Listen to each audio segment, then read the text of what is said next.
Hello, this is Melanie, and the purpose of this video is to tell you why I moved to Kentucky 10 years ago. And I happened to be at El Nopal. It's a Mexican restaurant, and I was eating some chips and some dip, which is common for Mexican restaurants. And the interesting thing about eating the chips and dip is I told my friend Catherine that I was going to start a cleanse today, though I wasn't so specific about the kind of cleanse. So it seems as if I'm eating a chips and salsa kind of cleanse today, and I'll modify that as I move forward. So 10 years ago, I moved to Louisville, Kentucky in January of 2005. So in January of 2015, in just a few days, it's going to be 10 years. And I was reflecting on how did I get to Louisville and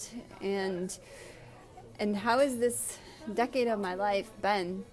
And so in 2005, I was previously working in pharmaceutical sales. In fact, I've worked in pharmaceutical sales for 8 years. And at the time, in 2005, I had been working in pharmaceutical sales for 3 years in Muncie, Indiana.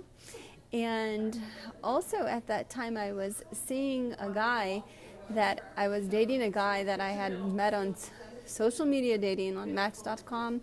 I was seeing him for about a year, and so I had considered moving to the city where he was, as well as transferring with my job.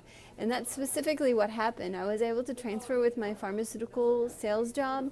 So I transferred with my company, and then I also moved here for this guy.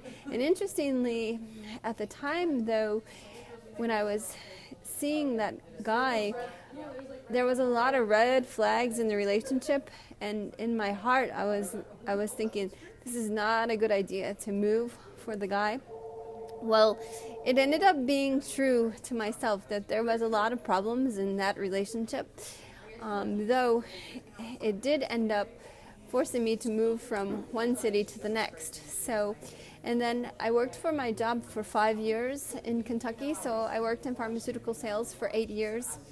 And so part of the purpose is that sometimes we don't know where our life will take us, because these last 10 years, it's been really extraordinary time of my life. I've grown a lot. I've met lots of friends. I've connected to a lot of communities. Some communities I had no idea what those communities were. As a matter of fact, couch surfing and laughter yoga, which are two communities that I love. And in fact, I created my page, Couch Surfing Laughter Yogini, on Facebook. And part of it is because in these last 10 years, I stumbled upon couch surfing, I stumbled upon laughter yoga, and those two communities have been life-changing for me. In fact, I hosted over 100 couch surfers through couch surfing, and I met people from 30 different countries. They came and stayed with me in Louisville, Kentucky.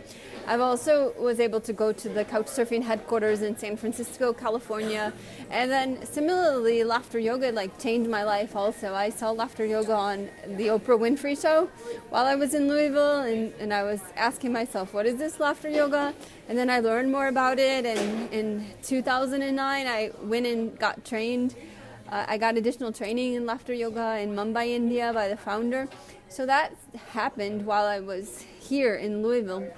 So sometimes you never know where your journey is going to take you, or what life-changing communities or people or cities will cross your path. And one of the things about Louisville, Kentucky, it's known as Possibility City. In fact, you can Google Louisville, Kentucky, Possibility City, and there's a lot of reference to it. It's definitely opened many possibilities for me being here. And so that's been an extraordinary part of my life journey. And another thing too is Louisville is known for being on our license plate it says Unbridled Spirit, and it's referring to the horse. So the unbridled horse is when they take off the bridle of the horse, and the horse can run around freely in the field and be a free spirit. So I've been asking myself since I've had 10 years, I tell some of my friends and my family that what I've done in Louisville is had a decade-long training to be an unbridled spirit.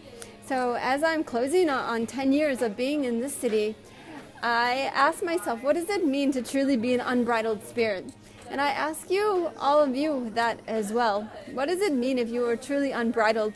You had an unbridled mind, a free mind, and a free spirit, and that you were unbridled in your tenacity and in your courage and in your passion, and you were unbridled in following your dreams and making those dreams happen. And so that's what I ask you, and I ask myself going into 2015 and going into 10 years of living in Louisville, Kentucky, what does it mean to be an unbridled spirit on this day and forever? So I send you all the best wherever you are in this moment of time and wherever you are in the world, and I send my love and laughter and my unbridled spirit to unbridled spirit from me to you, wherever you are in the world. So let's have an extraordinary 2015. And thank you for being a part of my journey.